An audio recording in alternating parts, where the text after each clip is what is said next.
ఈ lovable AI అనేది మనకి లైక్ మన డెవలపింగ్ స్పీడ్ని ఇంకా ఫాస్ట్ చేయడానికి, లేదా అసలు బిగినర్స్కి ఈజీ ఎంట్రీ అవ్వడానికి మాత్రం యూజ్ చేసేదన్నమాట. టోటల్గా దీనిపైన డిపెండ్ అవ్వచ్చా అంటే నో.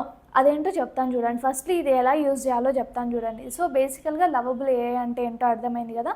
మనకి యాప్స్ అండ్ అలాగే సింపుల్ వెబ్సైట్స్ కానివ్వండి, అంటే స్మాల్ లైక్ స్టార్టప్ యాప్స్ నుంచి లైక్ బేసిక్ వెబ్సైట్స్ క్రియేట్ చేయడానికి ఈ లవబుల్ ఏఐ మనకి యూజ్ అవుతుంది. ఓకే, సో బేసికల్గా ఇక్కడ మనము ఒక సింపుల్ ప్రాంప్ట్ అనేది ఇవ్వాల్సి ఉంటుంది. అంటే మన ఐడియా ఏదైతే ఉందో అది దానికి చెప్పాలన్నమాట.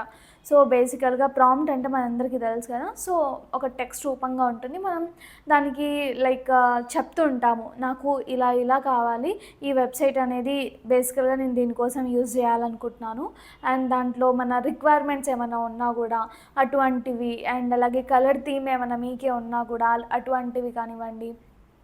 సో ఎవ్రీథింగ్ ఒక ప్రాంప్ట్ అనేది క్రియేట్ చేసేసి దానికి ఇచ్చేయాలన్నమాట.